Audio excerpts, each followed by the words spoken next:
Hello everyone, कैसे हैं आप? आपका आपके YouTube channel Digvijay commerce classes पर एक बार फिर से स्वागत है।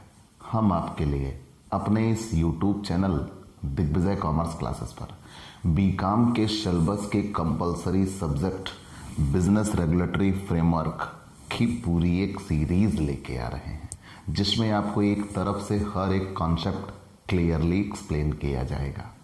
आप हमसे जुड़कर अपने कॉमर्स की पढ़ाई एक प्रॉपर वे में पूरी कर सकते हैं। जैसी पढ़ाई आप चाहते हैं यहाँ बिल्कुल वैसी ही पढ़ाई आपको मिलेगी। आपके हर एक कॉन्सेप्ट क्लियरली एक्सप्लेन किए जाएंगे। प्यारे दोस्तों, अगर आप अपनी बेहतर से बेहतर जानकारी के साथ एग्ज़ाम प्रिपरेशन करना चाहते हैं तो आइए, दिग्विजय कॉमर्स क्लासेस आपके लिए ये सुनहरा मौका लेके आया है कि आप अपनी पढ़ाई एकदम उसी अंदाज में क्लासरूम पढ़ाई या ऑफलाइन पढ़ाई जैसी अपने घर बैठे पूरी कर सकते हैं। तो देर किस बात की? अगर आप हमसे नए जुड़ रहे हैं तो सबसे पहले हमारे इस YouTube channel Digvijay commerce classes को सब्सक्राइब करिए, शेयर करिए, बेल आइकन दबाइए ताकि आपको हमारे लेटेस्ट वीडियोस के अपडेट मिल सके। आप अपनी पढ़ाई, अपनी एग्ज़ाम प्रिपरेशन सबसे बेहतर से बेहतर बनाना चाहते हैं तो आप हमसे पेड क्लास भी ले सकते हैं। पेड क्लास पाने के लिए आप हमारे व्हाट्सएप नंबर पर व्हाट्सएप करिए, मैसेज करिए, आपको पेड क्लास की पूरी जानकारी दे दी जाएगी, जिसमें बहुत थोड़े से शुल्क का भुगतान करके आप हमसे एक रेगुलर क्लास पाते हैं। PDF मिलेगा, डाउट सेशन रखा जाएगा, क्वेश्चन पेपर सॉल्व कराए जाएंगे। तो ये सब कुछ पाने के लिए आप हमसे पेड क्लास ले सकते हैं। प्यारे दोस्तों, हमने इस YouTube चैनल के ज़रिए आपके लिए बिजनेस रेगुलेटरी फ्रेमवर्क BRF, जो कि बीकॉम के कंपलसरी सब्जेक्ट में है और प्रत्येक यूनिवर्सिटी के एग्ज़ाम में मिलता है। और सबसे बड़ी चीज़ ये है कि आप आगे चूंकि कॉमर्स के थ्रू कोई भी कंपटीशन एग्ज़ाम देने जाइएगा तो वहाँ BRF के क्वेश्चन आपको डेफिनेटली मिलेंगे, ज़रूर से ज़रूर मिलेंगे। और BRF चूँकि यहाँ तो बीकॉम में है ही, आप CA आदि करने जाइएगा तो भी आपको वहाँ BRF एक कंपलसरी सब्जेक्ट के तौर पर दिख जाएगा। तो बिजनेस रेगुलेटरी फ्रेमवर्क एक बढ़िया सब्जेक्ट है, रोचक, पढ़ने में आनंद भी आता है और हम अपनी व्यवहारिकताओं को यहाँ पर जान पाते हैं। और डॉक्टर राम मनोहर लोहिया अवध विश्वविद्यालय ने एक और गजब का काम किया है। क्या? उन्होंने बीकॉम पार्ट 1 की पढ़ाई को पूरी तरह से ऑब्जेक्टिव मोड में कन्वर्ट कर दिया। आप कोई भी क्वेश्चन उठाइएगा तो वहाँ ऑब्जेक्टिव क्वेश्चंस आपको तलाशने पड़ते हैं। और बच्चों, कोई भी बुक अभी तक ऑब्जेक्टिव नज़रिए से छप नहीं सकी और छप भी नहीं सकती। कारण क्या है? कोई भी चीज़ एक्सप्लेन किया जाता है तब उससे जितने ऑब्जेक्टिव बनते हैं वो निकाले जाते हैं। मतलब बुक तो डेफिनेटली डिस्क्रिप्टिव ही रहनी है, डिस्क्रिप्टिव रहेगी, उससे आपको ऑब्जेक्टिव क्वेश्चन ढूंढने हैं। तो कोई भी बुक अगर आपको दिखे तो मान के चलिए आप उसका 20% हिस्सा ही आपको पढ़ना है, 80% हिस्सा नहीं पढ़ना। लेकिन आपको वो 20% वो समुंदर से 100 मोती निकालने हैं जो आपको पूरे 100 नंबर दिलाएंगे। हमारा काम वही है। हम आपके 100 आउट ऑफ 100 का मकसद मान के चले हैं कि आप अब की बारी 100 की तैयारी। प्यारे दोस्तों, हमने विश्वविद्यालय का टॉपर दिया है और हम वो फिर से देना सुनिश्चित करते हैं। आइए, आपके लिए हम आज निक्षेप तथा गिरवी अनुबंध की क्लास पर थे, उसी क्लास को आगे बढ़ाते हैं। हमने कल की क्लास में निक्षेप आपको समझा दिया था कि निक्षेप शब्द का अंग्रेजी शब्द बेलमेंट है, जो कि फ्रेंच भाषा के बेलर शब्द से आया हुआ है, जिसका शाब्दिक अर्थ होता है सुपुर्दगी करना, टू डिलीवर। फिर उसके बाद हमने निक्षेप की परिभाषा भी बता दिया था कि निक्षेप भारतीय अनुबंध अधिनियम की धारा 148 में निक्षेप की परिभाषा दी गई है। कैसी परिभाषा? कि यदि एक व्यक्ति किसी दूसरे व्यक्ति को किसी विशिष्ट उद्देश्य से इस अनुबंध पर माल सुपुर्द करता है कि उद्देश्य के पूरा हो जाने पर माल वापस कर दिया जाएगा अथवा उसकी आदेशानुसार व्यवस्था कर दी जाएगी, तो ऐसे अनुबंध को निक्षेप अनुबंध कहेंगे। क्लियर? मैंने यहाँ ये आपको बताया कि अनुबंध अधिनियम की धारा 148 में निक्षेप की परिभाषा दी गई है। वहाँ ये कहा गया है कि यदि एक व्यक्ति किसी दूसरे व्यक्ति को किसी विशिष्ट उद्देश्य से अपनी कोई वस्तु किसी दूसरे व्यक्ति को सुपुर्द करता है और इस उद्देश्य पूरा हो जाने पर माल वापस कर दिया जाएगा या उसके आदेशानुसार उसकी उचित व्यवस्था कर दी जाएगी, तो इस अनुबंध को ही निक्षेप अनुबंध कहा जाता है, बेलमेंट कहा जाता है। जिस व्यक्ति ने माल की सुपुर्दगी दी उसे हम निक्षेपी कहते हैं, और जिस व्यक्ति ने माल की सुपुर्दगी रखी या पाई अपने पास, मतलब रख लिया अपने पास, उसे हम निक्षेप ग्रहीता कहते हैं, बेली। मतलब जिस व्यक्ति ने माल की सुपुर्दगी दी उसे हम बेलर कहते हैं, और जिस व्यक्ति ने माल की सुपुर्दगी रखी उसे हम बेली कहते हैं। तो कल मैंने आपको अधिकार और कर्तव्यों की बात की थी कि बेलर और बेली के अधिकार क्या होंगे, कर्तव्य क्या होंगे। तो कल हमने कर्तव्य गिनाए थे, बेलर और बेली दोनों के क्या हमने गिनाए थे, कर्तव्य। आज हम बेलर और बेली दोनों के क्या गिनाएंगे, अधिकार। What is the right of baler and what is the right of belly. तो प्यारे दोस्तों, आपने ये जाना कि निक्षेप शब्द की उत्पत्ति अंग्रेजी का बेलमेंट अंग्रेजी का बेलमेंट शब्द फ्रेंच भाषा के बेलर शब्द से आया हुआ है, जिसका शाब्दिक अर्थ होता है डिलीवरी करना, सुपुर्दगी करना।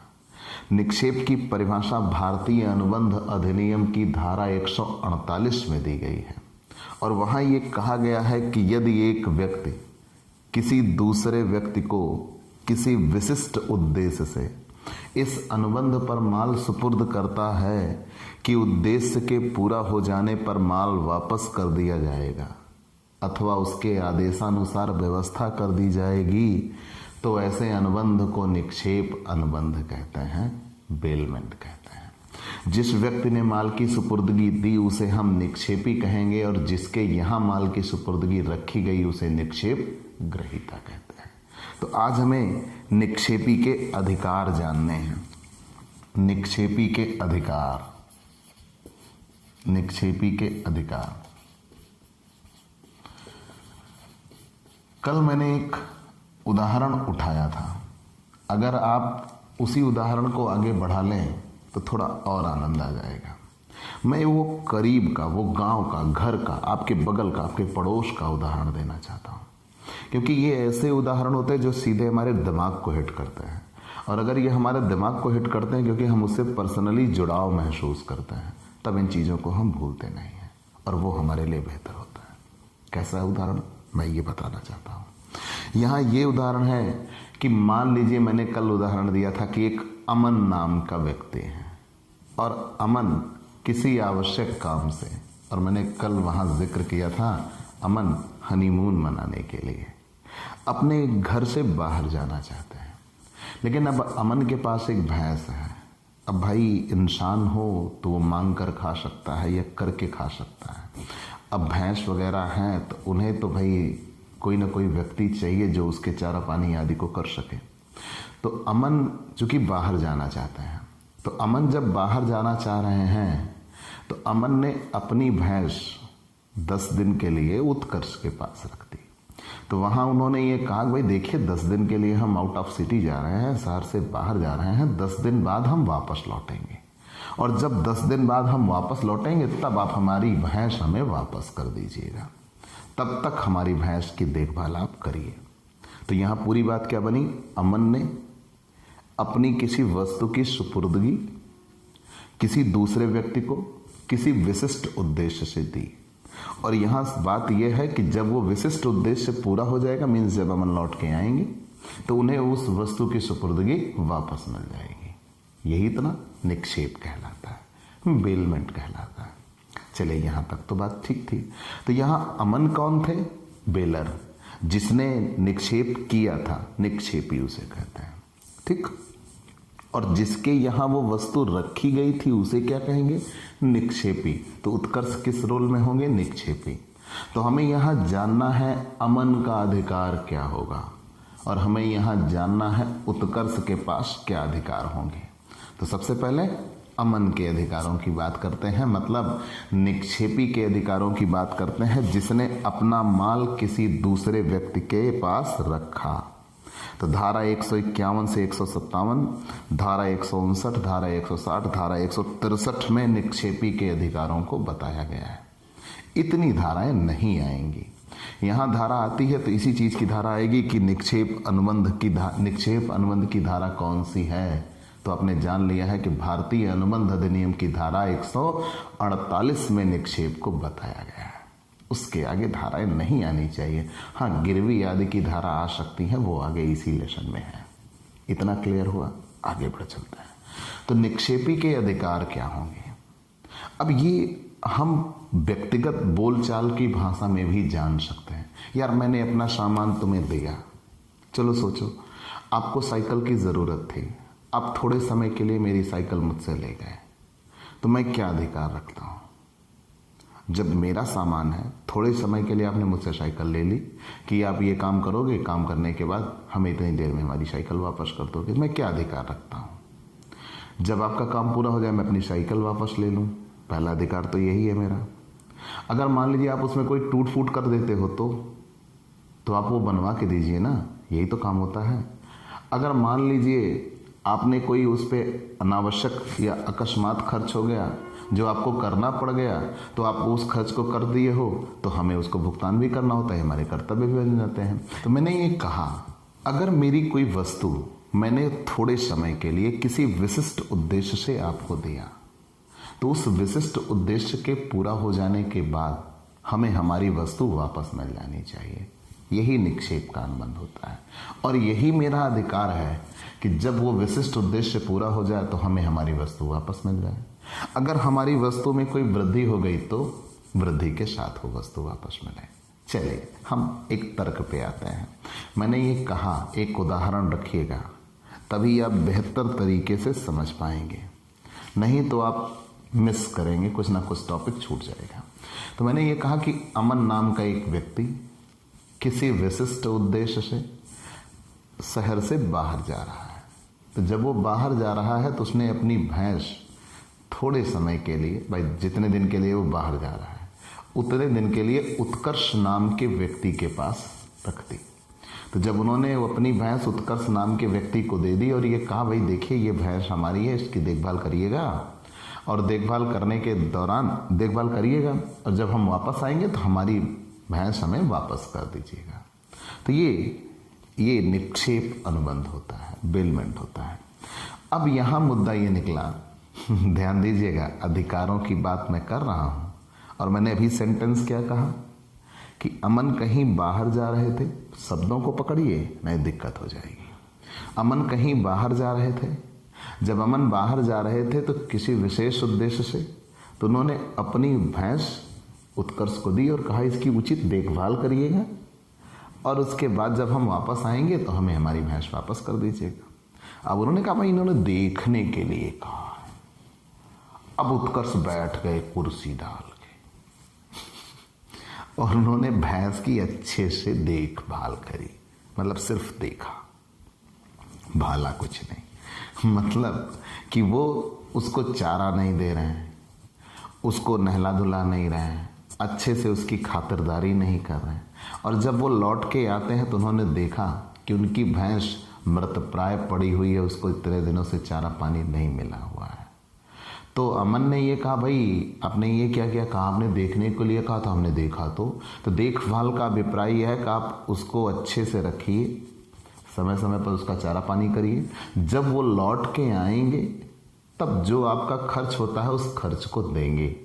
तो यहाँ जो निक्षेप ग्रहीता था उससे अमन अपने नुकसान की भरपाई कर सकते हैं, ये अधिकार है।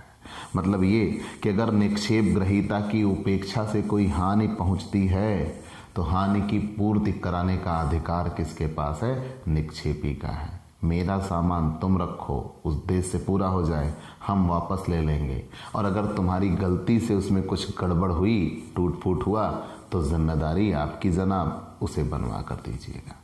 चलिए दूसरा, निक्षेप को समाप्त करने का अधिकार। अगर निक्षेपी ये चाहे और उसको ये लगता है कि जैसे निक्षेप की शर्तें थी वैसा कार्य नहीं हो रहा, उसके विरुद्ध कार्य हो रहा है, तो निक्षेप को समाप्त भी कर सकता है। तीसरा, अनाधिकृत उपयोग करने पर क्षतिपूर्ति कराने का अधिकार। यहाँ ये दिया गया कि जैसा उपयोग करने के लिए आपको कहा था वैसा ही उपयोग करिए, और अगर जैसा उपयोग आपको करने के लिए कहा गया था वैसा उपयोग नहीं कर रहे हैं, उसका गलत उपयोग कर रहे हैं, तो जो क्षतिपूर्ति होगी उसको आपको करना होगा। माल को अन्य माल में नहीं मिलाइए। अगर आपको अन्य माल में मिला देते हैं जो कि निक्षेपी की सहमति के बिना है, तब दिक्कत। ठीक, आगे, निःशुल्क निक्षेप को समाप्त करना। ये सब अधिकार हम निक्षेपी के बता रहे हैं। अगर निक्षेपी ने अपनी कोई वस्तु बिना किसी शुल्क के आपको दी है, जैसे साइकिल का, बुक का, पेपर का, इन सब चीज़ों का, जैसे आप ट्रेन में सफ़र कर रहे हैं, तो जब आप ट्रेन में सफ़र कर रहे हैं तो आपके पड़ोसी के पास न्यूज़पेपर है, आपके पड़ोसी के पास न्यूज़पेपर है, और आपने लिया कि भाई थोड़ा न्यूज़पेपर दीजिए, हम पढ़ते हैं, हो गया निक्षेप। अब उसका स्टेशन आ गया और वो उतरने वाला है, तो वो आपसे अपना न्यूज़पेपर मांगे, तो आप कह दो हम करेंगे जनाब तुम पे मुकदमा। हाँ बिल्कुल, आप कह दीजिए कि जनाब हम आप पे करेंगे मुकदमा, क्योंकि अभी हमने न्यूज़पेपर पूरा पढ़ा नहीं है, ये निक्षेप हुआ था हम दोनों के बीच में, जब हम पूरा पढ़ लेंगे, हमारा उद्देश्य पूरा हो जाएगा, तब हम आपको पेपर दे देंगे। तो वहाँ वो निःशुल्क निक्षेप था, और जब निःशुल्क निक्षेप है, उसने आपसे कुछ लिया नहीं है, तो वो निक्षेप को समाप्त कर सकता है, फिर आप उसे बाध्य नहीं कर सकते। ठीक, आगे आ जाते हैं। माल को वापस पाने का अधिकार। जब निक्षेपी वापस लौट के आए या वो विशेष उद्देश्य पूरा हो जाए, तो निक्षेपी को उसका माल वापस मिल जाना चाहिए। और अगर माल में कोई वृद्धि हो जाए तो जनाब कैसे? मान लीजिए मैं अमन का ही उदाहरण दे रहा था, तो अमन ने अपनी भैंस उत्कर्ष के पास रखी और उस भैंस ने उस दरमियान बच्चा दे दिया। तो जब उस दरमियान भैंस ने बच्चा किया, तो अमन जब लौट के आए तो उत्कर्ष ने कहा था अपनी भैंस ले जाइए। अब बात आई बच्चे की, तो उन्होंने कहा भाई ये बच्चा तो भैंस ने जो दिया है वो हमारे यहाँ दिया है, वो बच्चा हमारा होगा, आपका नहीं हुआ। तो यहाँ ये तर्क दिया जाएगा कि अगर माल आपको कोई दिया गया है और उस माल में कोई वृद्धि हुई है, तो आप उस वृद्धि के साथ माल वापस पाने का अधिकार रखते हैं। तो माल की वृद्धि के साथ आपको माल वापस मिलेगा। ठीक है, तो ये अधिकार थे निक्षेपी के। तो मैंने ये बताया कि जब एक व्यक्ति किसी विशेष उद्देश्य से अपनी कोई वस्तु किसी दूसरे व्यक्ति को देता है और जब वो विशेष उद्देश्य पूरा हो जाएगा, उसे वो वस्तु वापस मिल जाएगी, तब उसे ही निक्षेप अनुबंध कहते हैं। भारतीय अनुबंध अधिनियम की धारा 148 में ये डिफाइन किया गया है। चलिए हमने मान लिया, भारतीय अनुबंध अधिनियम की धारा 148 में ये डिफाइन किया गया। मैंने ये कहा जिस व्यक्ति ने अपनी वस्तु किसी दूसरे व्यक्ति के पास रखी उसे निक्षेपी कहते हैं, और जिसने किसी दूसरे व्यक्ति की वस्तु अपने पास रख ली उसे निक्षेप ग्रहीता कहते हैं। तो अभी तक हम किसके अधिकारों की बात कर रहे थे? निक्षेपी के अधिकारों की बात कर रहे थे। कौन से अधिकार? उसकी वस्तु का कोई अनाधिकृत उपयोग ना हो, अगर हुआ है तो वो उसके लिए क्षतिपूर्ति मांग सकता है। आप अगर आपकी गलती की वजह से उसकी वस्तु पर कोई टूट फूट हुआ, हानि हुई, तो वो आपसे हानि मांग सकता है। जब वो आएगा तो वो आपसे माल वापस पाने का अधिकार रखता है, और अगर माल में कोई वृद्धि हुई है तो वृद्धि पाने का भी अधिकार रखता है। आप उसके माल का कोई अनाधिकृत उपयोग ना करिए। अगर वो निःशुल्क निक्षेप था तो वो निक्षेप को समाप्त भी करने का अधिकार रखता है। अब हम बात कर लेते हैं निक्षेप ग्रहीता के अधिकारों की। धारा 150, 158, 159, 164, 170, 180 और 181, इतनी। क्षतिपूर्ति का अधिकार। अब क्षतिपूर्ति का अधिकार क्या है? यहाँ पहले चीज, ये किसके अधिकारों की बात करें? निक्षेप ग्रहीता के। निक्षेप ग्रहीता निक्षेपी से हुई ऐसी समस्त हानि का अधिकारी है जो उसे निक्षेपित माल के अप्रकट दोषों के कारण हुई। यहां हमने उदाहरण दिया था विक्रम का और अमन का। अमन के पास कोई घोड़ा है, ठीक है, या मेरे पास है, मान लीजिए अमन के पास कोई घोड़ा है और अमन ने अपना घोड़ा विक्रम नाम के व्यक्ति को बेचा। तो अगर अमन ने अपना घोड़ा विक्रम नाम के व्यक्ति को दिया, बेचा नहीं, दिया, कुछ समय के लिए दिया, और ये कहा थोड़े समय बाद हम वापस लौट के आएंगे तो हम आपसे अपना घोड़ा वापस ले लेंगे, और उन्होंने ये नहीं बताया कि ये घुड़सवारी करने लायक घोड़ा नहीं है, ये पैर मारता है, तब अब विक्रम ने सोचा भाई घोड़ा है तो घुड़सवारी कर लेते हैं। अब वो घुड़सवारी के लिए तैयार, और बाद में घोड़े ने उनको उठा के पटक दिया। अब मुद्दा ये निकला कि जब अमन वापस लौट के आए तो विक्रम ने ये कहा कि आपने हमें बताया नहीं था कि आपका घोड़ा घुड़सवारी के लिए उपयुक्त नहीं है। अब जबकि हमने उस पर घुड़सवारी करनी चाहिए लेकिन हम उस पर चोट खा गए, तो इसका हर्जाना आपको देना होगा। तो यहाँ मुद्दा यह है कि अगर आपकी कोई वस्तु है और उस वस्तु में कोई दोष है, तो जब आप अपनी वस्तु सामने वाले को दे रहे हैं तो उस दोष को भी सामने वाले से प्रकट कर दीजिए, नहीं तो आप दोषी सिद्ध होंगे। ठीक, चलिए हमने मान लिया। अनावश्यक व्यय पाने का अधिकार, वही भैंस वाले उदाहरण पे आता है। कैसा उदाहरण? मान लीजिए मैंने कहा था ना कि भैंस किसके पास? अमन के पास थी। अमन ने अपनी भैंस थोड़े समय के लिए दे दिया उत्कर्ष को, किसी विशेष उद्देश्य से वो बाहर जा रहे थे। अब भैंस आप रख रहे हो तो भैंस ये सोच के रखो ना कि जब इतने दिन के लिए बाहर जा रहे हैं तो चारा पानी तो आपको ही करना होगा, आपको देना होगा। तो जब आपको देना होगा तो लौट के आइएगा तो आप उस खर्चे को पाने का अधिकार रखते हैं।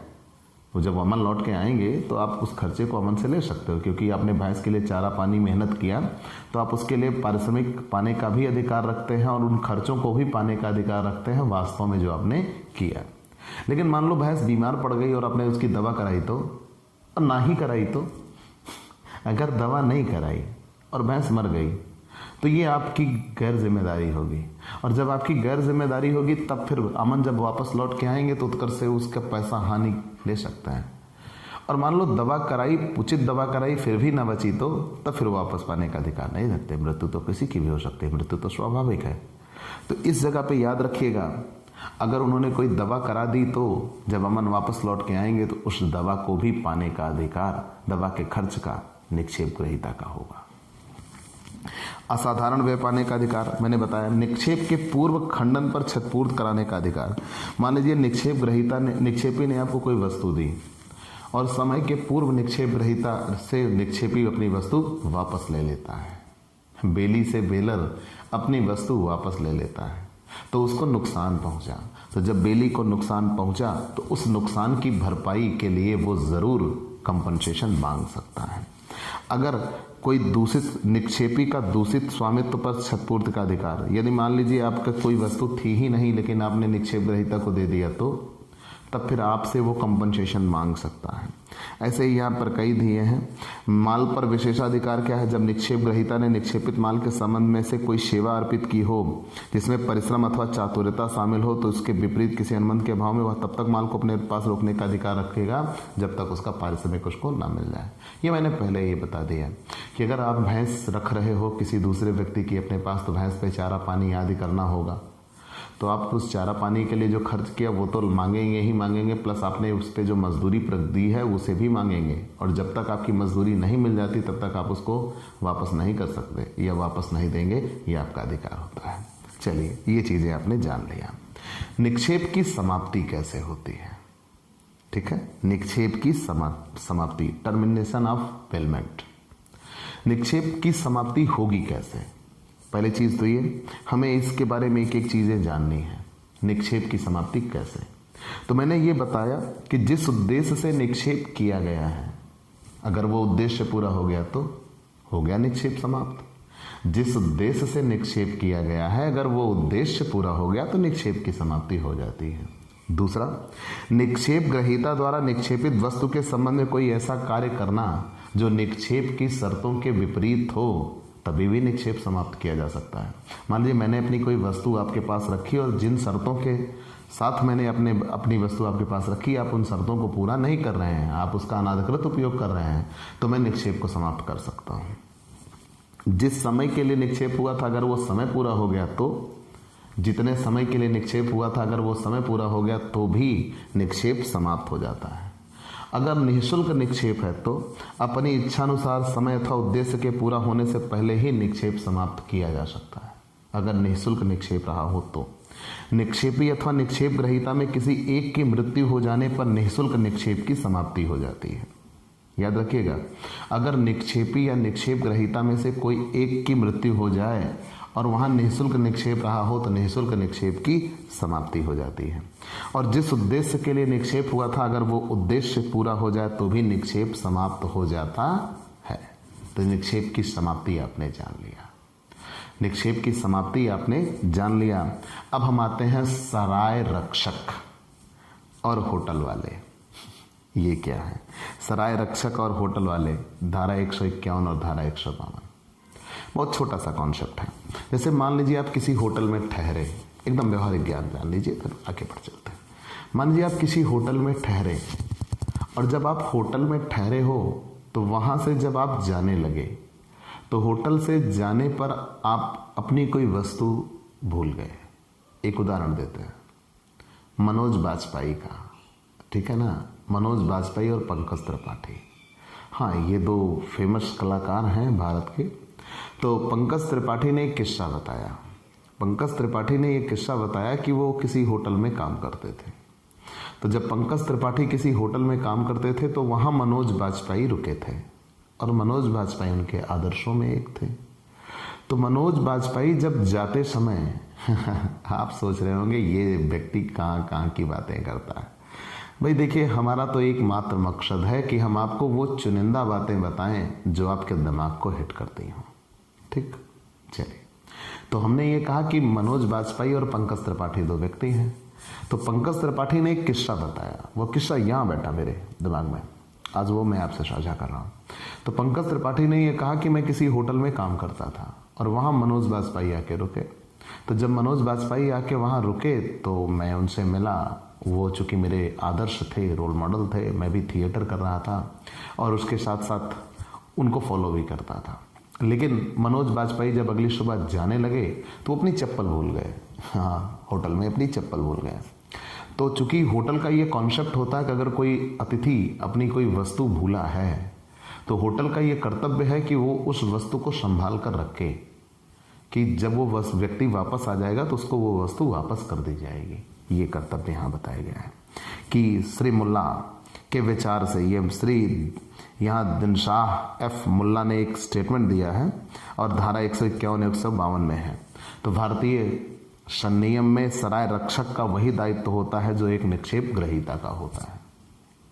ठीक, तो यहाँ ये कहा गया कि अगर कोई होटल वाले व्यक्ति के, मतलब होटल में आप ठहरे थे और वहाँ आपकी कोई वस्तु छूट गई, तो जो होटल का मालिक है या होटल है वो आपकी वस्तु को संभाल के रखे, बिल्कुल निक्षेप ग्रहीता के जैसा रखे, और जब वापस आइएगा आप तो आपको वो वस्तु आपको वापस मिलनी चाहिए। तो वहाँ उस कर्मचारी को, वहाँ या होटल के मालिक को कह लीजिए, होटल को वो चप्पल संभाल के रखनी थी।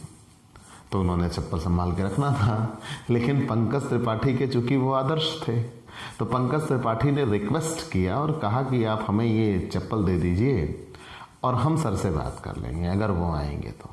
ठीक, तो उन्होंने उसकी खड़ाऊं को, चूँकि अब ये चीज़ें मैं ये कह सकता हूँ ये पब्लिसिटी स्टंट हैं, ऐसी चीज़ें सिर्फ पब्लिसिटी पाने के लिए बोली जा सकती हैं। तो एकदम भगवान राम के आदर्शों जैसा उन्होंने उसको दिखाया कि ये जो आपकी खड़ाऊं थी, चरण पादुका थी, वो मैं अपने सीने से लगा के अपने पास आज तक रखा हूँ। ठीक, और उसके साथ हमें कामयाबी भी मिली है। तो वो चीज़ें उन्होंने दिखाया था मनोज बाजपेयी को, जैसा राम भगवान के आदर्शों में और भरत के आदर्शों में हमें देखने को मिलता है।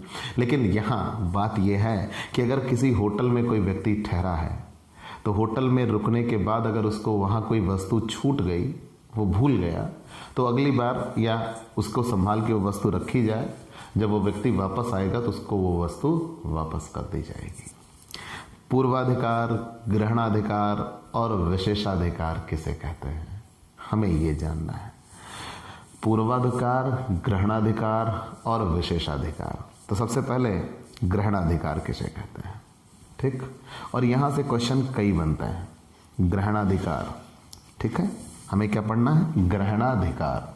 ग्रहणाधिकार को इंग्लिश में लेन कहते हैं। ठीक, पूर्वाधिकार, ग्रहणाधिकार अथवा विशेषाधिकार, किसी नाम से जाना जाए। ठीक, ग्रहणाधिकार, लेन, लेन बोला जाता है, लेन, LIEN। ठीक, पूर्वाधिकार, ग्रहणाधिकार अथवा विशेषाधिकार। पूर्वाधिकार, ग्रहणाधिकार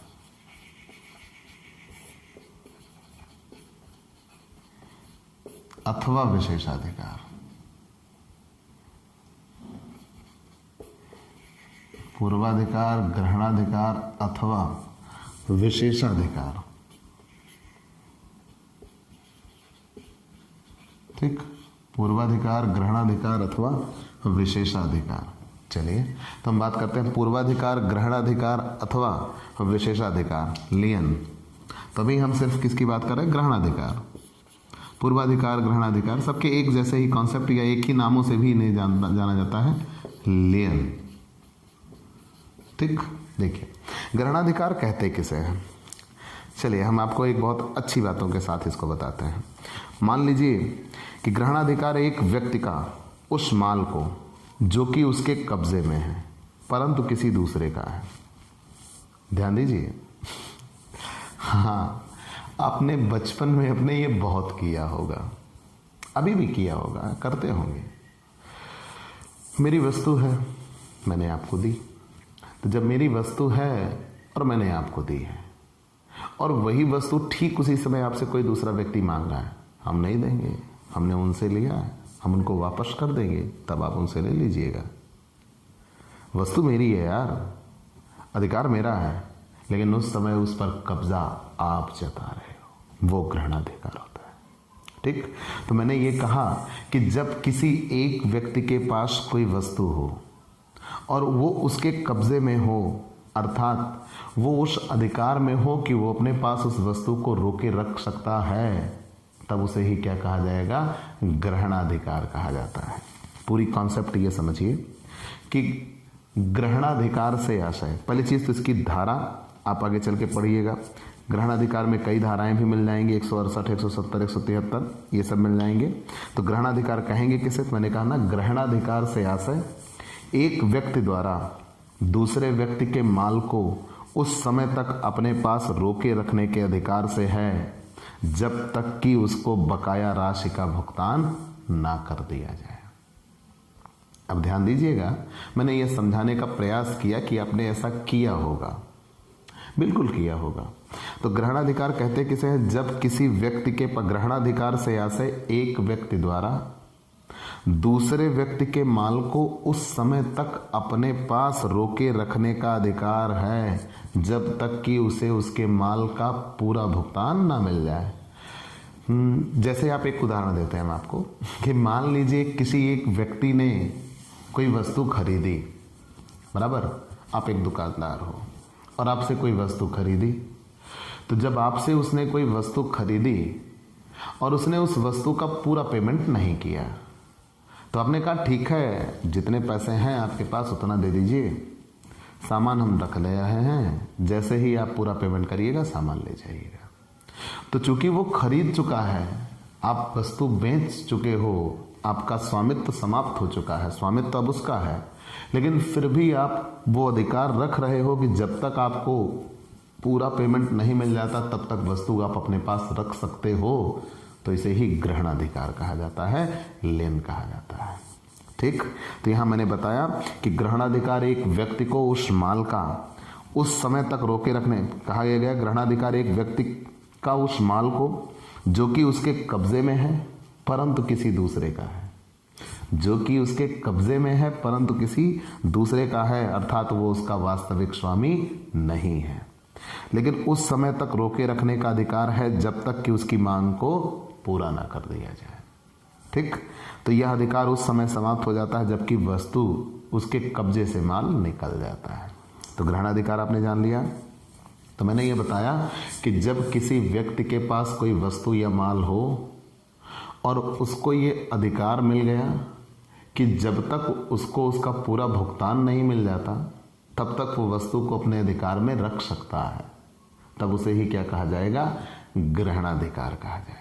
और मैंने आपको कंसेप्ट क्लियर कर दिया कि ग्रहणाधिकार में ये होता है कि अगर किसी व्यक्ति के कब्जे में कोई वस्तु है और उसे जब तक उस वस्तु का पूरा भुगतान नहीं मिल जाता तब तक वो उस वस्तु को दूसरे व्यक्ति को नहीं देगा, अपने पास रख लेगा, तब उसे ग्रहणाधिकार कहते हैं। लेकिन ग्रहणाधिकार में लक्षण क्या होना चाहिए? पहली चीज तो ग्रहणाधिकार में माल का आपके पास कब्जा होना चाहिए, माल उस व्यक्ति के कब्जे में होना चाहिए। अगर माल आपके पास कब्जे में नहीं है तो कोई ग्रहणाधिकार नहीं। जैसे मैंने ये कहा, मान लीजिए आप किसी दुकान पे रहते हो, आप विक्रेता हो और आपसे मैंने कोई सामान खरीदा। जब मैंने आपसे कोई सामान खरीदा तो आपने उस सामान का पूरा दाम जितना बताया मैं उतना दाम दे नहीं सका, तो आपने ये कहा कि ठीक है भाई सामान ले जाइए और बाकी पैसा में 2 दिन बाद दे दीजिएगा, तो वो उधार विक्रय हो गया, वो ग्रहणाधिकार नहीं था, आपने माल की सुपुर्दगी दे दी। यहाँ पे क्या होगा ग्रहणाधिकार में, अगर माल आपके पास था, मैं आपसे सामान खरीद रहा हूँ, तो आप ये कहो चलो ठीक है पूरा पेमेंट करिए, और मैं पूरा पेमेंट नहीं कर पाया, तो आपने कहा माल यहाँ रखिए, जाइए पूरा पैसा लेके आइए, तो सामान लेके जाइए, तब उसे ग्रहणाधिकार कहते हैं। ठीक, तो माल आपके कब्जे में होना चाहिए। माल का वास्तविक स्वामी ग्रहणाधिकार का उपयोग करने वाले व्यक्ति के अतिरिक्त कोई अन्य व्यक्ति होना चाहिए। स्वामी कोई दूसरा व्यक्ति हो, जब तक की मांग पूरी ना हो जाए तब तक वह माल को अपने पास रोक सकता है, और माल उसके कब्जे से बाहर आने पर ग्रहणाधिकार समाप्त हो जाता है। ग्रहणाधिकार की उत्पत्ति अनुबंध द्वारा नहीं होती बल्कि राजनियम के लागू होने से होती है। ग्रहणाधिकार की उत्पत्ति राजनियम के लागू होने से होती है। ठीक है, माल पर वैधानिक अधिकार या माल पर अधिकार वैधानिक रूप में होना चाहिए, उत्पीड़न, कपट अथवा मिथ्या वर्णन आदि के द्वारा नहीं। ये वैधानिक अधिकार उत्पीड़न, जैसे उत्पीड़न जबरदस्ती के सामान, मान लीजिए मैंने सामान आपसे खरीदा, आपने सामान हमें बेच दिया और बेचने के बाद कहा नहीं देंगे, जाओ क्या कर लोगे, अब ये उत्पीड़न है। तो आप ग्रहणाधिकार उसे कहेंगे कि जब आपको वैधानिक अधिकार मिले हो, ना कि आपने उत्पीड़न किया हो। ठीक, उत्पीड़न से, असत्य कथन से, इन सब चीज़ों से वो अधिकार नहीं मिलने चाहिए। ठीक है, चलिए आपने ये जान लिया। ग्रहणाधिकार 2 प्रकार का होता है। ग्रहणाधिकार 2 प्रकार का होता है और इससे जरूर से जरूर क्वेश्चन आए हैं, ये विशेष रूप से याद रखिएगा अवध यूनिवर्सिटी वालों, इससे जरूर से जरूर क्वेश्चन आए हैं।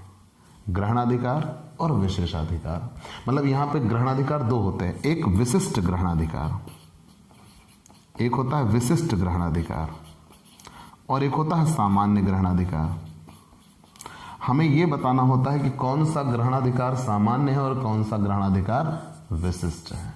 तो विशिष्ट ग्रहणाधिकार एक कॉन्सेप्ट है और दूसरा कॉन्सेप्ट होता है सामान्य ग्रहणाधिकार, या जिसे व्यापक भी कहा गया है, सामान्य या व्यापक ग्रहणाधिकार। अब किस पर कौन सा होता है ये जान लीजिए बस। ठीक, मैंने कहा एक सामान्य ग्रहणाधिकार होता है और एक विशिष्ट ग्रहणाधिकार होता है। ठीक, ग्रहणाधिकार कितने प्रकार के? 2 प्रकार के, एक विशिष्ट ग्रहणाधिकार और एक सामान्य ग्रहणाधिकार। बड़ा टॉपिक है, बड़ा लेसन है, पूरी क्लास देखिएगा तभी आपको ये लेसन क्लियर होगा, नहीं तो ये लेसन क्लियर नहीं होगा। और दूसरी चीज़ ये है कि इससे ज़रूर से ज़रूर ऑब्जेक्टिव क्वेश्चन बनता है। ठीक, थोड़ी सी देर लग जाए चलेगा, लेकिन कॉन्सेप्ट पूरे क्लियर होने चाहिए। तो ग्रहणाधिकार कितने प्रकार के होंगे? 2, सामान्य और विशिष्ट। विशिष्ट ग्रहणाधिकार किसे कहते हैं? किसी बिकी वस्तु के मूल्य अथवा उसकी माल की ढुलाई अथवा किसी वस्तु से संबंधित किए गए परिश्रम या चातुर्य के बदले में जब किसी विशिष्ट वस्तु को रोकने का अधिकार मिलता है। मान लीजिए आपने किसी वस्तु को बेच दिया है लेकिन आपको अभी तक उसका पूरा पैसा नहीं मिला, मतलब आप अदत्त विक्रेता हो। हाँ, ये आगे कॉन्सेप्ट आप पढ़िएगा, लेसन ही पूरा है। लेकिन आप जानते हैं जब आप किसी वस्तु को बेच देते हो लेकिन अभी तक आप उस वस्तु का पूरा भुगतान नहीं पाए हो, तो आप उसके अदत्त विक्रेता हो। मान लीजिए आपने किसी चीज़ की, किसी से संबंधित भाड़ा तय किया था, आपने उस माल की ढुलाई की ढोया आपने, लेकिन अभी तक आप उसकी पेमेंट नहीं पाए हो। मान लीजिए आपने कोई बौद्धिक प्रतिफल वहाँ खर्च किया है, कोई शारीरिक श्रम किया है, लेकिन अभी तक आपको उसका पैसा नहीं मिला है, तो आप माल को रोके रखने का अधिकार रख सकते हो। ठीक, जैसे एक कुली अगर आपका कोई सामान लेके जाए और जब तक आप उसके पैसे नहीं दे दीजिए वो आपको सामान नहीं ले जाने देगा। वो होता है ग्रहणाधिकार, और विशिष्ट ग्रहणाधिकार है। ठीक, तो विशिष्ट ग्रहणाधिकार कहाँ कहाँ उत्पन्न होगा ये जान लीजिए। अगर किसी व्यक्ति को कोई पड़ा हुआ माल मिल जाए तो वहाँ विशिष्ट ग्रहणाधिकार होता है। ठीक, वहाँ विशिष्ट ग्रहणाधिकार होता है। अगर निक्षेप ग्रहीता हो तो निक्षेप ग्रहीता के पास भी विशिष्ट ग्रहणाधिकार होता है। गिरवी रखने वाले के पास भी विशिष्ट ग्रहणाधिकार होगा। एजेंट के पास विशिष्ट ग्रहणाधिकार होगा। अदत्त विक्रेता का विशिष्ट ग्रहणाधिकार होता है।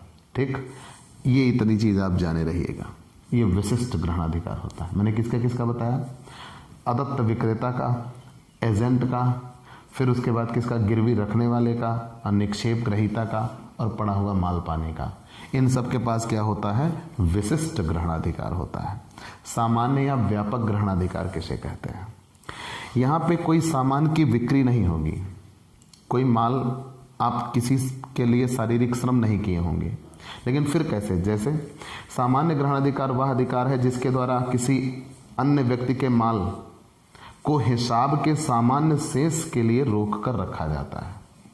मान लीजिए किसी अन्य व्यक्ति का माल आपके पास है और हिसाब के लिए जो सामान्य शेष है उसके लिए आप उसके माल को अपने पास रोक कर रखते हो। मतलब सामान किसी दूसरे व्यक्ति का है, लेकिन अभी तक हिसाब पूरा क्लियर नहीं हुआ, इसलिए आप उस माल को अपने पास रोक के रखते हो, तब उसे क्या कहा जाएगा? सामान्य ग्रहणाधिकार कहा जाता है। लेकिन ऐसा कब होगा? जैसे कोई भी व्यक्ति किसी भी माल को जो कि उसके पास है उस समय तक अपने पास रोक सकता है जब तक कि उसका पूरा हिसाब जो उसके संबंध में हो चुकता ना हो जाए। जैसे बैंकर्स, कोई भी बैंकर अगर है, बैंकर, आढ़तिया, गोदाम के अधिकारी, ठीक, ये सब क्या रखते हैं? सामान्य ग्रहणाधिकार रखते हैं। अगर इन्होंने कोई वस्तु आपको दे रखी है, इनके पास मतलब सॉरी इन्होंने कोई वस्तु आपकी अपने पास रखी है, तो जब तक कि इन्हें इनका पूरा भुगतान नहीं मिल जाता तब तक ये आपकी वस्तु आपको नहीं देंगे। हाई कोर्ट के वकील, बीमा पत्र के दलाल या एजेंट जो भी कहा गया है, बीमा पत्र के दलाल, तो ये सब ऐसे होते हैं जो वस्तु आपकी होती है, लेकिन जब तक इन्हें इनका पूरा भुगतान नहीं मिल जाता तब तक ये आपकी वस्तु आपको नहीं देते। तो यहाँ सामान्य ग्रहणाधिकार होता है। तो हमें ये जानना है कहाँ कहाँ सामान्य ग्रहणाधिकार होगा और कहाँ विशिष्ट ग्रहणाधिकार होगा। तो सामान्य ग्रहणाधिकार कहाँ होता है? बैंकों में। आढ़तिया, गोदाम के अधिकारी, वकील, बीमा पत्र के दलाल, इन सब जगहों पर सामान्य ग्रहणाधिकार होता है। विशिष्ट ग्रहणाधिकार कहाँ होगा? एजेंट में, यहाँ, फिर उसके बाद अदत्त विक्रेता पे और निक्षेप ग्रहीता पे, गिरवी रखने वाले पे, इन सब जगहों पर आपका क्या होता है? विशिष्ट ग्रहणाधिकार होता है। अब हम जानते हैं पड़ा हुआ माल पाने वाला। हाँ, बहुत ज़्यादा आपने पढ़ा हुआ होगा। फाइंडर ऑफ गुड्स, पड़ा हुआ माल पाने वाला, फाइंडर ऑफ गुड्स। यहाँ से ज़रूर याद रखिएगा किसमें विशिष्ट ग्रहणाधिकार होता है और किसमें सामान्य ग्रहणाधिकार होता है, क्योंकि यहाँ से क्वेश्चन निश्चित ही आएंगे, ये मान के चलिए। ठीक, चलिए, पड़ा हुआ माल पाने वाला, finder of goods. Wait a minute, finder of goods.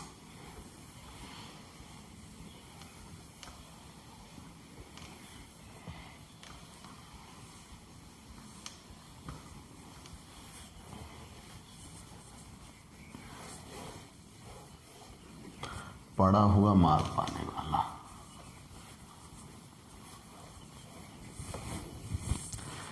आपने बहुत बार ये शब्द सुना होगा, बहुत बार आपके सामने ये आया भी होगा, लेकिन आज उसके संदर्भ में आप सारी बातें क्लियर कर लीजिए। पड़ा हुआ माल पाने वाला, पड़ा हुआ माल पाने वाला। ठीक, finder of goods, finder of goods.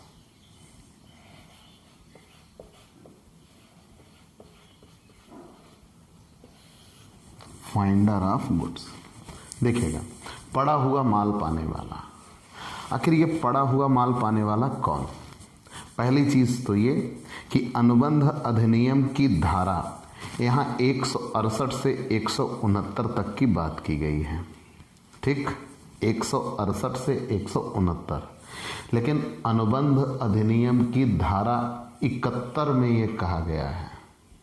ध्यान दीजिएगा, अनुबंध अधिनियम की धारा 71 में ये कहा गया कि एक व्यक्ति जिसे किसी दूसरे व्यक्ति की खोई हुई वस्तु मिलती है, हाँ भैया, देहात में उसे परुआ कहते हैं, याद रखिएगा।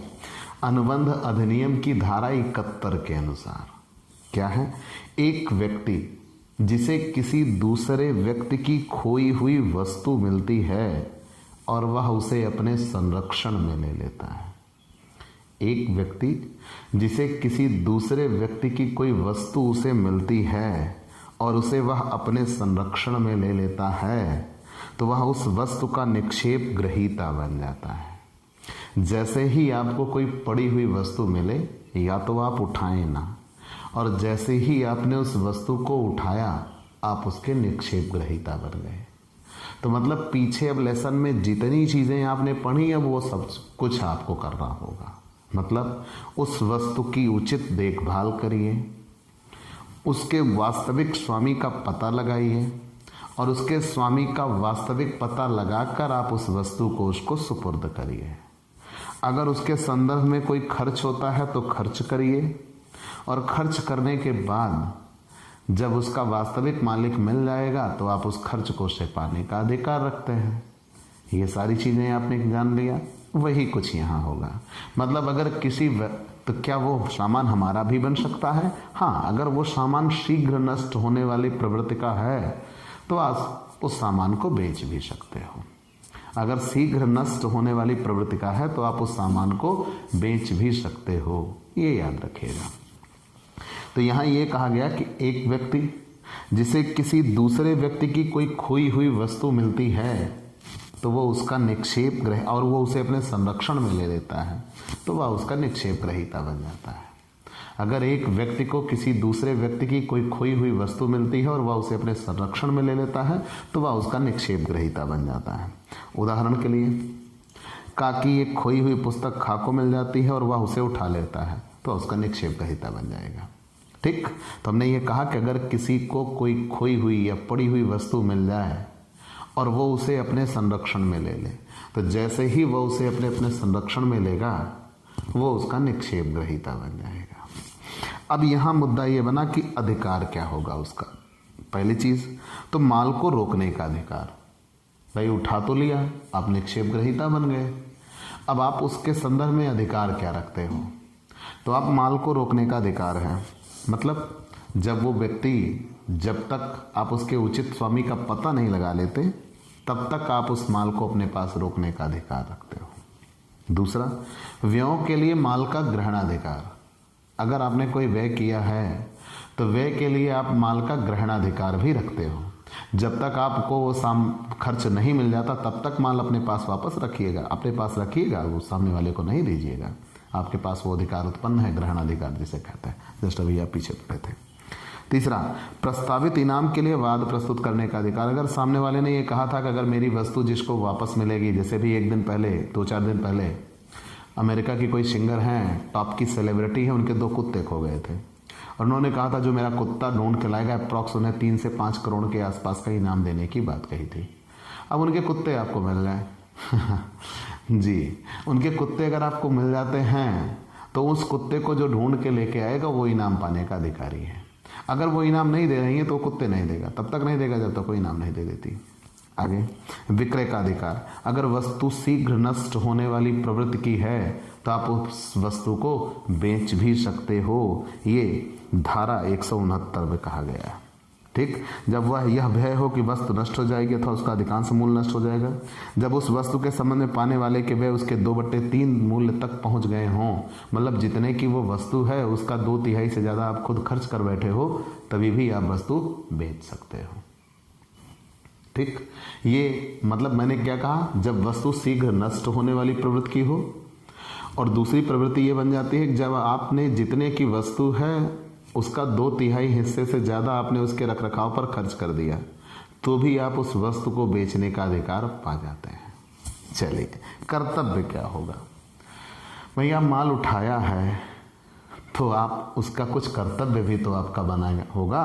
कर्तव्य जानिए क्या क्या है। पहला, माल की ये धारा अनुबंध अधिनियम की धारा 71 के अनुसार है कि जैसे ही कोई माल को पड़ा हुआ माल उठा लेता है और उसको अपने संरक्षण में ले लेता है तो उसका क्या बन जाएगा? निक्षेप ग्रहीता बन जाएगा। तो जो निक्षेप ग्रहीता के कर्तव्य होते हैं वही उसके कर्तव्य होंगे। जैसे माल की उचित देखभाल करना, माल के पाए हुए माल का अनुचित प्रयोग ना करना, पाए हुए माल को अपने निजी माल के साथ ना मिलाना, उसके वास्तविक स्वामी का पता लगाने का प्रयत्न करना और उसके माल के वास्तविक स्वामी को माल वापस कर देना। ठीक है, चलिए ये सारी चीज़ें हमने जान लिया। गिरवी अथवा बंधक के अनुबंध क्या होते हैं? गिरवी अथवा बंधक के अनुबंध, तो पड़ा हुआ माल पाने वाला आपने जान लिया ना, फाइंडर ऑफ गुड्स। इससे जरूर क्वेश्चन आएगा, इससे जरूर से जरूर क्वेश्चन आएगा। तो पड़ा हुआ माल पाने वाले की धारा 71, पड़ा हुआ माल पाने वाले की धारा 71। अब बात आई गिरवी अथवा बंधक के अनुबंध। गिरवी अथवा बंधक, गिरवी गिरवी अथवा बंधक के अनुबंध।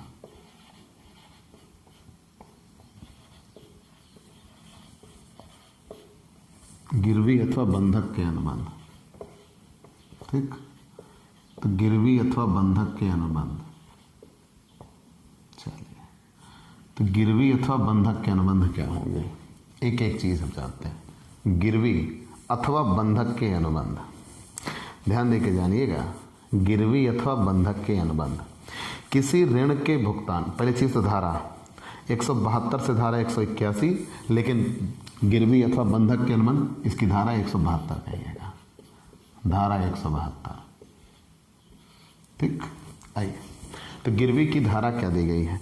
172, किसी ऋण के भुगतान अथवा किसी वचन के निष्पादन के लिए जमानत के रूप में माल के निक्षेप को गिरवी कहते हैं। किसी ऋण के भुगतान करने के लिए या किसी वचन के निष्पादन के लिए जमानत के रूप में अगर हम माल का निक्षेप कर देते हैं, मतलब माल, अपना माल किसी दूसरे व्यक्ति को दे देते हैं। ध्यान दीजिए, माल के वास्तविक स्वामी हम ही हैं, लेकिन हमने अपनी वस्तु उस दूसरे व्यक्ति को दे दी। निक्षेप क्या था? अब यहाँ दो चीजें एक साथ मिलाई जाएंगी, मिक्स की जाएंगी। निक्षेप में क्या होता है? किसी विशिष्ट उद्देश्य से अगर हम अपनी कोई वस्तु किसी दूसरे व्यक्ति को देते हैं, हम उसको बेचे नहीं हैं, मालिकाना हक हमारा था, हमारे पास है, हमने उसको बेचा नहीं है, हमने ये कहा है कि थोड़े समय तक आप अपने पास रखिए, जब हमारा उद्देश्य पूरा हो जाएगा हम अपनी वस्तु आपसे वापस ले लेंगे। वो निक्षेप था। अब हमने किसी से लोन लिया है, जब हमने किसी से लोन लिया है या हमने कोई वचन दिया है उसको और अभी हमने वो पूरा ना किया, तो जब तक हम उस अपने वचन का निष्पादन नहीं कर देते या ऋण का भुगतान नहीं कर देते तो उसके जमानत के तौर पर हम अपना कोई माल उसके पास रख सकते हैं, उसका निक्षेप कर सकते हैं। तो जब जमानत के तौर पर हमने अपने माल का निक्षेप किया तो उसे ही क्या कहते हैं? गिरवी कहते हैं। तो हमने ये कहा कि किसी ऋण के भुगतान अथवा किसी वचन के निष्पादन के लिए यदि अपना कोई माल जमानत के तौर पर निक्षेप किया गया है या निक्षेप को गिरवी कहते हैं। चलिए, हमने मान लिया। यदि खासे 125 रुपये उधार ले और उसके बदले में अपनी मोटरसाइकिल जमानत के रूप में रख दे तो यह गिरवी का अनुबंध कहा जाएगा। ठीक, जो गिरवी रखेगा उसे गिरवी रखने वाला और जो रख लेगा उसे गिरवी रख लेने वाला कहा जाएगा। ठीक है, तो आपने ये बता दिया। गिरवी अनुबंध की सबसे महत्वपूर्ण बात यह है कि गिरवी केवल और केवल चल संपत्ति का हो सकता है, अचल संपत्ति की गिरवी नहीं हो सकती। अचल संपत्ति का रहन रखा जाता है, रहन। ठीक है, फिर आगे आते हैं, अचल संपत्ति नहीं। दूसरे शब्दों में गिरवी केवल वही वस्तु रखी जा सकती है जिसका उल्लेख वस्तु विक्रय अधिनियम में किया गया है। कोई अन्य वस्तु गिरवी रखी भी नहीं जा सकती। ठीक, तो जब कोई वचन आपको पूरा करना हो या किसी ऋण का भुगतान करना हो, तो किसी ऋण के भुगतान या वचन के निष्पादन के लिए यदि जमानत के रूप में अपना माल निक्षेप किया जाता है तब उसे ही क्या कहते हैं? गिरवी कहते हैं। धारा 172। लेकिन फिर आगे आपने ये जाना गिरवी केवल और केवल किसका किया जा सकता है? गिरवी केवल और केवल किसका किया जा सकता है? चल संपत्ति का। अचल संपत्ति को गिरवी के रूप में नहीं रखा जा सकता। और गिरवी केवल उसी वस्तु को रखा जा सकता है जिस पर हमारा जो वस्तु विक्रय अधिनियम में आती है। और गिरवी रखने का हमारे पास वस्तु का वैधानिक अधिकार होना चाहिए। ठीक, अगर हमारे पास उसका वैधानिक अधिकार नहीं है तो हम उस वस्तु को गिरवी नहीं रख सकते। दूसरी बात, माल का हस्तांतरण ऋण देते समय अथवा ऋण देने के उचित समय के अंदर हो जाना चाहिए। तीसरी बात, गिरवी केवल चल संपत्ति के संदर्भ में होगी। गिरवी अनुबंध के अनुसार किसी ऋण को चुकाने अथवा चयन के निष्पादन के लिए जमानत के रूप में माल गिरवी रखा जा सकता है और ऋण चुकता हो जाने पर निष्पादन के पश्चात माल वापस कर दिया जाता है। ये सारी चीज़ें आप जान लीजिएगा। और रहन में क्या होता है, मैंने पहले ही आपको बता दिया। रहन किसका रखा जाता है? अचल संपत्ति का, जिसे आप मॉर्टगेज कहते हैं, मॉर्टेज। ठीक, गिरवी सदैव चल संपत्ति का होता है और रहन सदैव अचल संपत्ति का होता है। गिरवी में माल का हस्तांतरण होना आवश्यक है, रहन में माल का हस्तांतरण होना आवश्यक नहीं है। अगर आप माल को रहन रखते हो तो रहन में माल का हस्तांतरण होना आवश्यक नहीं है। गिरवी में जमानत के रूप में रखे गए माल का प्रयोग आप नहीं कर सकते, लेकिन रहन के दशा में आप माल का प्रयोग कर सकते हो। जैसे आप अपनी कोई जमीन बंधक कर देते हो तो जो आपकी जमीन बंधक लेता है वो आप प्रयोग भी करते हो, याद रखिएगा। तो यहाँ ऐसा नहीं है। मैंने आपसे क्या बताया, गिरवी किसे कहते हैं? चल संपत्ति का होगा। रहन किसे कहते हैं? वो अचल संपत्ति का होगा। गिरवी में आप अपने माल का हस्तांतरण उस दूसरे वाले व्यक्ति को कर देते हो, लेकिन रहन में माल का हस्तांतरण नहीं होता है। गिरवी में जमानत के रूप में रखे गए माल का प्रयोग निषेध होता है, लेकिन रहन में ऐसा कोई प्रतिबंध नहीं होता। बेचने का अधिकार, ऋण का भुगतान अथवा बचत का निष्पादन न होने पर जमानत के रूप में रखी गई वस्तु को बेचा जा सकता है, ये गिरवी में है। और बिना न्यायालय की अनुमति के रहन में रखी गई संपत्ति को बेचा नहीं जा सकता, ये रहन में है। प्रतिबंध, गिरवी रखने वाला गिरवी की वस्तु पर कोई प्रतिबंध नहीं लगा सकता, लेकिन रहन रखने वाला व्यक्ति इसमें कुछ संपत्ति पर प्रतिबंध भी लगाया जा सकता है। इतना जानते रहिए, बस बहुत है। अगर कोई असाधारण व्यय आदि किया गया है तो उसको पाने का अधिकार रखते हैं, वो सारे आपने इसमें पीछे पढ़े हैं, वैसे ही फिर से बन जाएंगे। ठीक, अब इसके ऑब्जेक्टिव क्वेश्चन है। निक्षेप में अधिकार का हस्तांतरण कैसा होता है? अस्थायी या अस्थायी? कल मैंने बताया था, विक्रय में अस्थायी होता है और निक्षेप में अस्थायी होता है।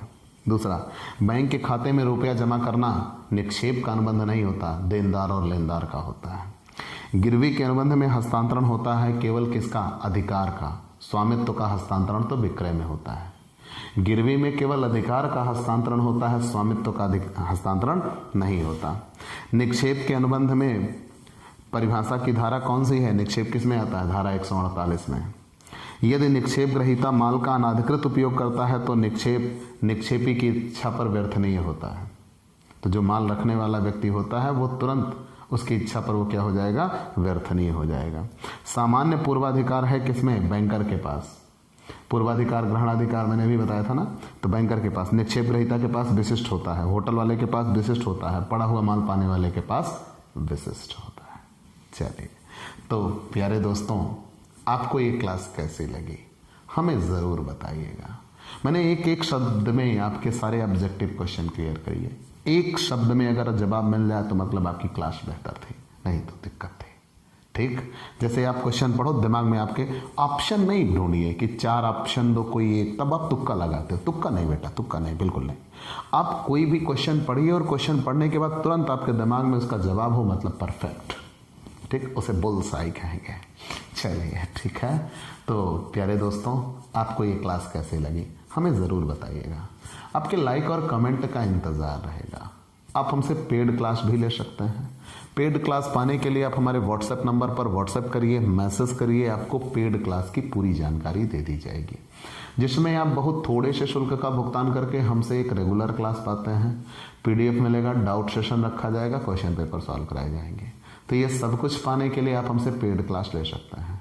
और स्पेशली अगर आप हमसे नए जुड़े हैं तो सबसे पहले हमारे इस YouTube channel Digvijay commerce classes को सब्सक्राइब करिए, शेयर करिए, बेल आइकन दबाइए, ताकि आपको हमारे लेटेस्ट वीडियोस के अपडेट मिल सकें। तो आज की क्लास में इतना थी। अगले दिन नए टॉपिक, नए लेसन के साथ फिर से मुलाकात होगी। तो चलते हैं दोस्तों, बाय बाय दोस्तों।